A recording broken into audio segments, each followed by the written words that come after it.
Hi, welcome to the Ambient iPad. Let's make some music. I'm going to do more of a straight-ahead Mellotron jam today. No looping, no overdubs. I'll pick some classic sounds out, and I'll see what kind of jam I can come up with. I'm using Garageband today since I'm just doing a straightforward jam with no overdubs, no loops, and Garageband is great for just capturing audio and screen recording. 8 Matrix has still been flaky for me, so I'm going to stick with Garageband. So let's open up a new project. Let's pick voice here. I've mentioned this a couple of times now after using Garageband iOS for many, many years and zeroing out all these controls. Under Fun, there is a clean setting. Interesting. So that makes things very easy. Everything's already zeroed out. We've got our basic sound. Before I do some effects, I'm going to use just what I would consider a few classic Mellotron sounds. So the 3 violins. And actually, the 3 violins was originally a Chamberlin tape. And why don't I run through all 3 that are on the Mellotron here? So the one I'm going to use today is the Mark II violin, which I happen to like the best. It's the most well-rounded sound. There's also the Chamberlin. It's a little higher quality than just a little more. But what I do find is when you get up in the high end, it gets slightly abrasive because there's a little more high end. And then the 3 violins from the M400, which is just really dark. They just cut out a lot of highs. And so there you go. So we'll use the 3 violins. I think I'm going to have a little bit of cello behind that. Just add just a little bit of cello. And maybe I'd like to oh, we're in the wrong mode here. So let's do index by machine. Okay. I want to do something with the choir too. So maybe we'll do an intro with the choir and then move over to the violins. Anyways, let's stick with the violins now for adding the effects. So typically when I'm just jamming around on the Mellotron, I use a little phaser sometimes and reverb. So what I'd like to do is just add that. First off, let's get rid of this effect EQ. Let's use the FAC Phazer, which does some nice, whoops, wrong. We don't want that one. We want the FAC Phazer, not the chorus. All right, and leave a space just in case. And I'm going to use Black Hole. So let's, the phaser, I want a really slow phase. Let's, so you can hear that. We got to adjust that reverb. Way too much reverb. I'm going to use my preset here. So let's hear what this sounds like with the phaser. Actually, let's turn the reverb off. This is the phaser. Really slow, long sweep. Maybe 2. No. Let's just keep everything the way it is. And then Black Hole.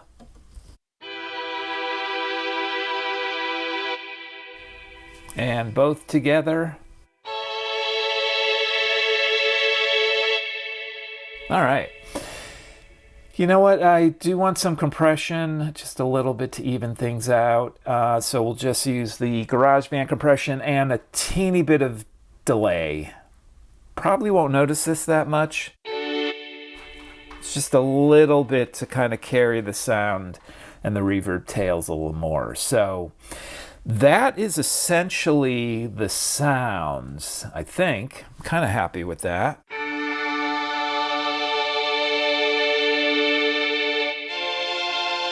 Now let's figure out how we want to do this. How about some chord? We'll start with a chord thing. Let me try this out. Some inversions.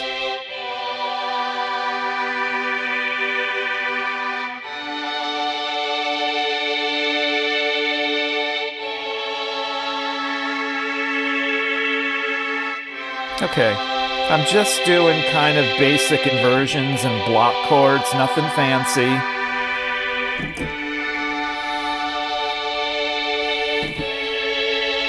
Okay, so that'll work.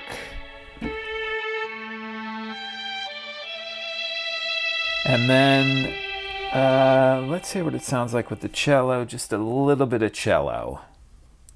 Same thing.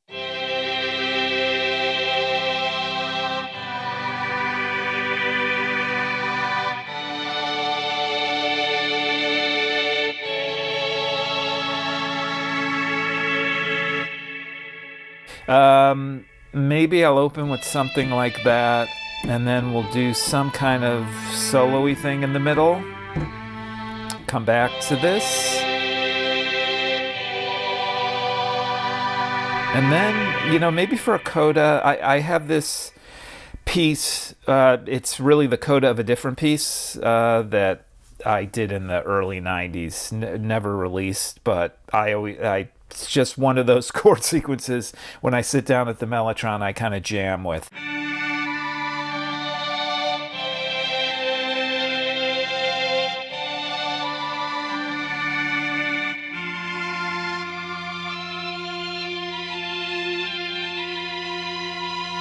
And what if I took it down too? So.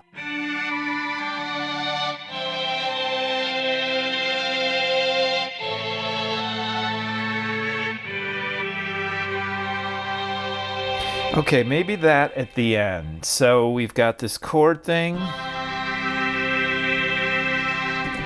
at the beginning, then we'll do some solo thing. I don't know, we'll just roll with that, and somehow we'll morph into this. Right, and maybe some choir as an intro, but so we're gonna essentially be in A minor, really C, and some accidentals here and there, but maybe for the intro we do something completely different, just the black keys.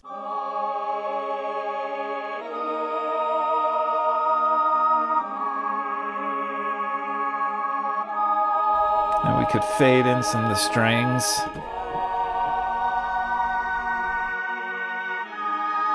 And then somehow transition to the major.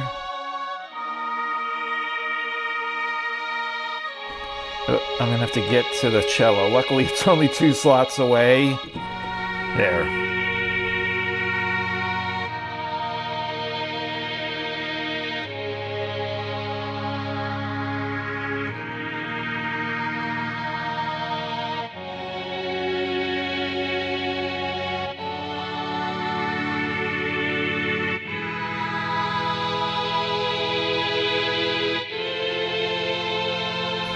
We could transition into, yeah, that'll work. I think that's it.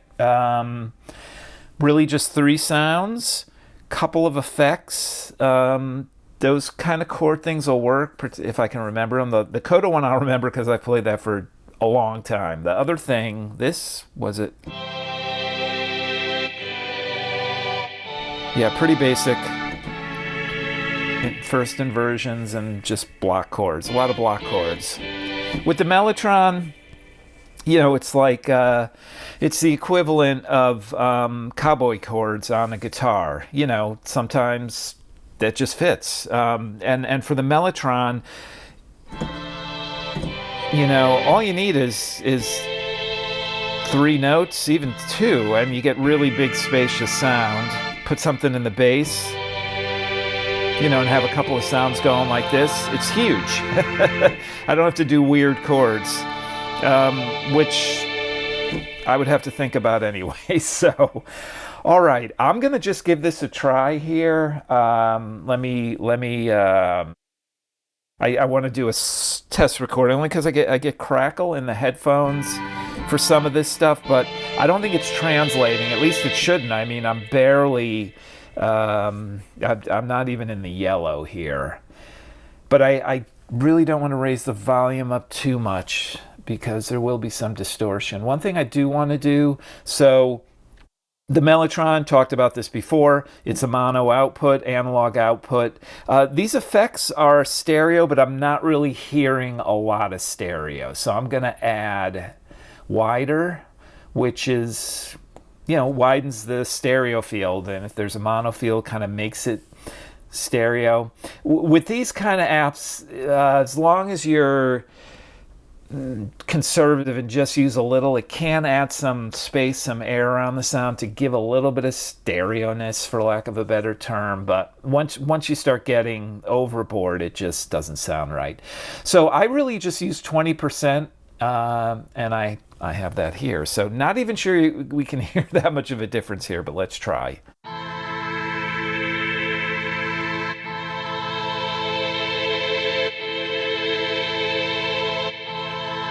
I've noticed this before. There's no difference when I'm playing for whatever reason. But once it's recorded and I turn it on, you can hear it. So you'll hear it in the final thing. All right, we'll be back in a second.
So I used 3 of the classic sounds from the Mellotron, the 3 violins from the Mellotron Mark II, the 8-voice choir from the Mellotron M400, and the cello from the M400 as well.